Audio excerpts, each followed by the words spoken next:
Hello, my name is Mark Asmus and I'm with Beyond Software. In this video we're going to take a look at the mobile apps available for Beyond Software. We're going to start out by taking a look at the setup required in order to be able to use the Beyond Software mobile apps. Once you are logged into Beyond Software, under Administration, People, find a user you want to set up to be able to log into mobile apps. Once you select the person, ensure that they have an email address. This email address will become their mobile app's username. Next, ensure that they are a user in the system. If this says Create User, you will need to click this to create a new user. If they're already a user, the label will say Edit User. Select this button, and if they don't already, ensure that they have a password. This will be the password that they use to log into mobile apps. Once that's complete, save, exit, and that is it. That really is all that it takes to set up users to be able to use mobile apps. There's no other configuration required on your part. There's no installation of websites or services or SSL certificates or other complex configurations. You really just need to set up the users with an email address and a password, and they're ready to go. From there on out, they could download the app from the Google Play App Store or the Apple App Store, or browse to it using a web browser, log in, and they're up and running. So let's take a look at what that looks like. We'll start out by taking a look at the iPad. We'll go in depth on the iPad, and then once we cover the full functionality, then we'll move on to the other devices so you get a feel for how it looks on various devices. So here we are on an iPad, and I have the Beyond Software mobile app downloaded and installed. That gets installed like any other app through the App Store. I can click on it and launch it. I'm then presented with my login screen. I enter the same email address as I set up back in Beyond Software, and my password is the same password as on my user account. I'll sign in. And it takes me into my actions. So this is the welcome screen. Think of this as a sort of cloud-based to-do list where you can create appointments for yourself, you can create tasks for yourself, and you can even tie these activities back to projects and then flag them for when they need to be accomplished. As you can see, I already have a number of actions set up, and they're grouped by when they're due. So I have 2 that are for today, 1 for next week, 1 for this week, 1 for next week, a couple more later this month, and 1 more for much later. You can group these in a number of ways. You can group them by project. So if I'm involved in a number of projects, I can see what activities I need to do on those projects. I can, again, sort them by due date, which is what we saw earlier. I can look at categories. Categories are configurable, so I can create those on the fly. Looks like I have a lot here that are not categorized, so I'm going to work on that. So I will edit one of them. And I'm going to create a new category for myself, just called phone calls. So I'm adding this on the fly. And now it's grouped under phone calls. So maybe I want to add a new action. I can click the plus to add a new one. I'll type in the description. I'll say when I want to make it due. I want to complete it this week. It's currently incomplete. I can select from an existing category. Or if none of these fit, I can create a new category. I'll select who the responsible party is.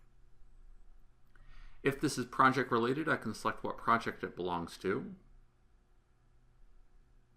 And if there's a particular task, I can select that as well. And I can type some notes about what I'm doing. And I can do various formatting functions. And now my new action has been added to the list under my new category of video recording. If I need to edit it, I can edit it. If I want to mark it complete, I can mark it complete. to drop it off my list. You can also do things like assign these tasks to other users. If I'm not going to be able to meet with this client, maybe I want to have someone else do it. I'll edit it. I'll select the responsible party, and I'll have someone else meet with that client. And away it goes. Now it will head off and show up in Ruth Ann's queue to meet with the customer. You can filter. You can include your completed task if you want, and it does show a strike through to indicate that they are completed.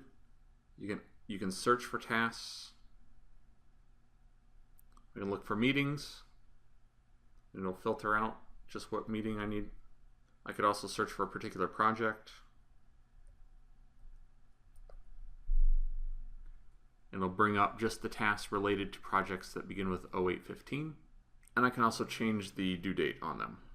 So if this follow-up design status got pushed till later this month, I can actually pick a date, maybe December 5th, and the date and the due flag sync out with each other. And click back, and it's been updated. So that's a brief rundown of some of the things you can do with Action Manager. Next up, let's take a look at time entry. So I'll select the menu in the top left, and that's where you can navigate between time entry and Action Manager. And here's my timesheet for the week. You can see it's laid out, grouped by project and task, and then with a column for every day of the week. I can click on, say, this first task on Monday and enter an hour and describe what I did. Say OK. And now that hour is added. And you'll also, if you look closely, there's a little green triangle in the top right corner. That green triangle indicates that there are comments on that time. So if I add time to Wednesday on the same row, this time I won't enter any comments. You can see my 1 hour does appear, but there's no little green triangle to indicate that I have comments marked on that. If I'm done with this week and maybe I want to work on next week or a previous week, you can navigate between weeks. And I can keep going back to a previous week. If I want to add a new line, I can click the plus, select what project I worked on, select the task if needed, specify labor category, pay category, project account if needed, otherwise that should all default in for us. Select back, and there's my new project and task line, and I can enter my time, enter my comments,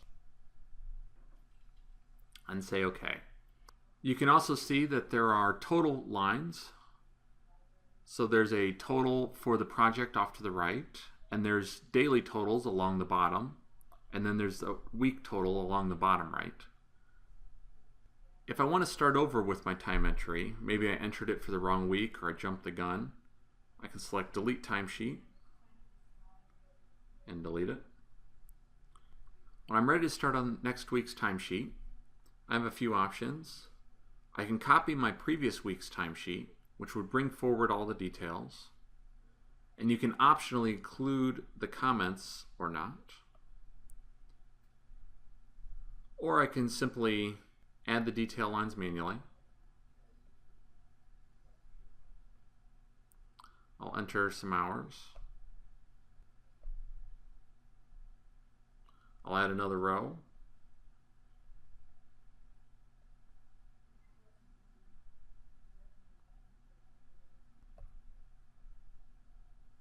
If I need to delete a row, I can simply click on the row and select delete.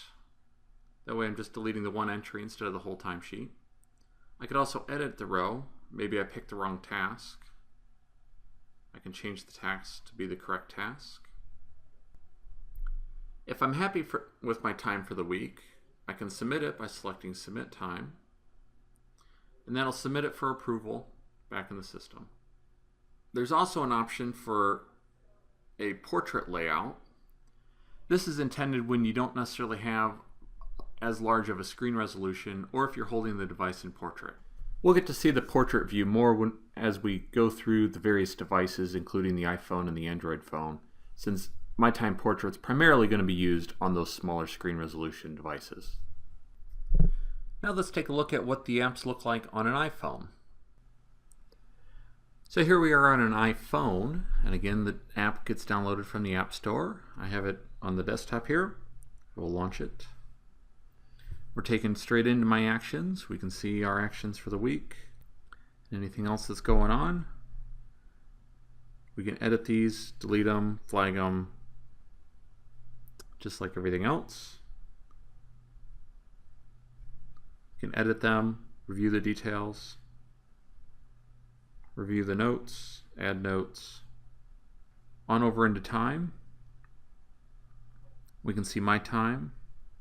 And because of the screen size, it fits what it can. So in this view, we get the date, the project ID, the task, and the hours. This is grouped by day for this week, November 15th through the 21st. We still get our total at the bottom, and we can still navigate to next week if we like. We can expand. We can add rows. I'll add 4 hours for this date for, we'll say, this project. I'll select my task. I'll enter some comments. Done. Once I'm happy, I can hit back. Now my hours are there.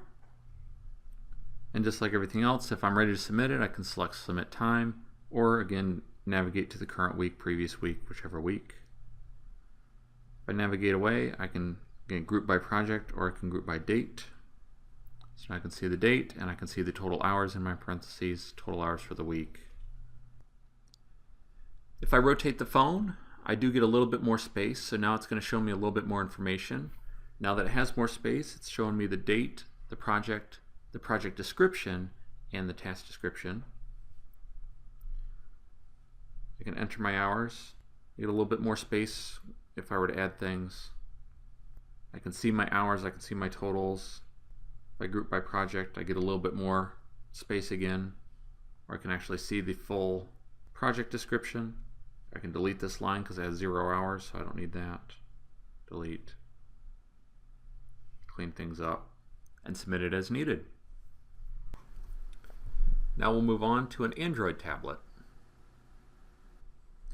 So here we are on an Android tablet. This happens to be a Samsung Galaxy Tab 4.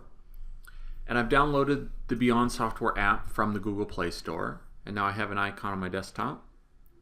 I've previously logged in, so now when I tap the app, it automatically logs me in and brings me up to my Actions menu. We see it looks pretty similar to what we saw before on the iPad and iPhone devices. You have the same grouping functionality, the same ability to edit.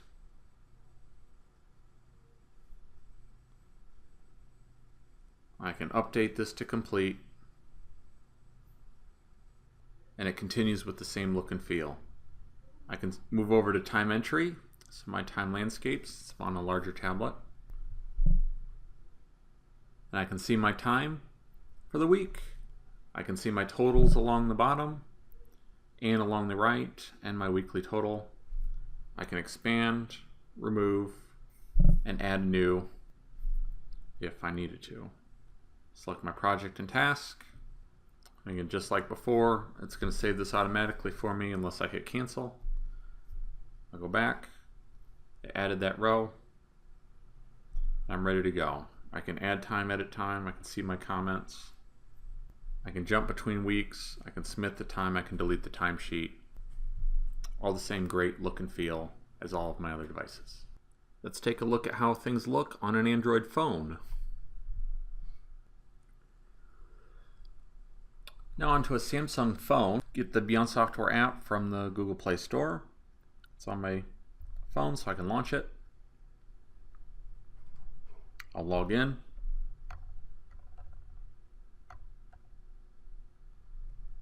I'll enter my password.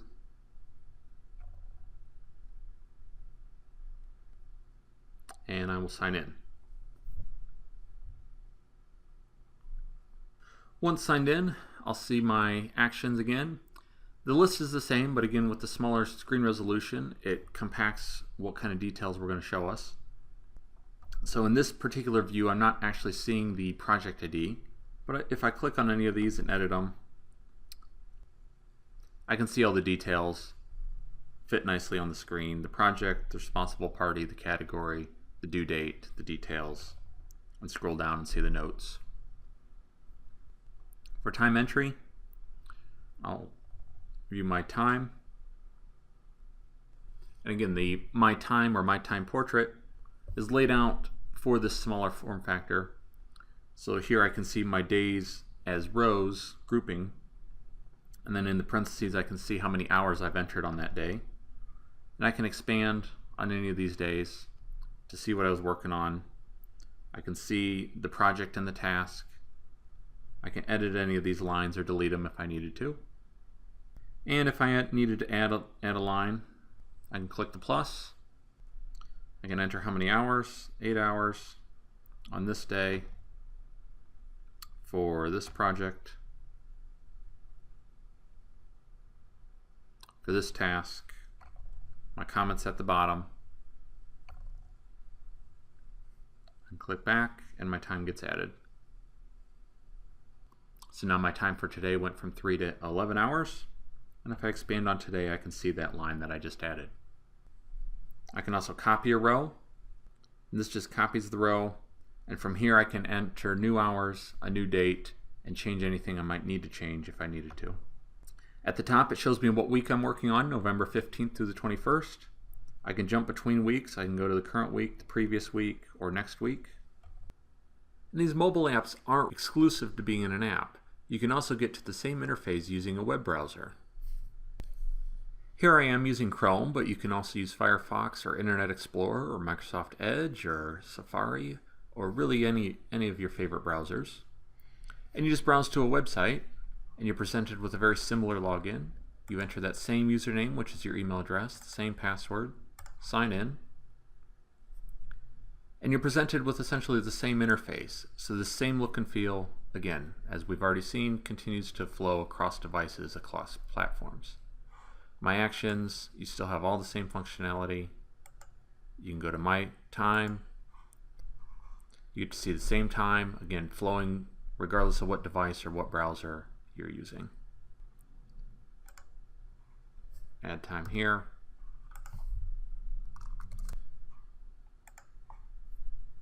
Again, same functionality, same look and feel.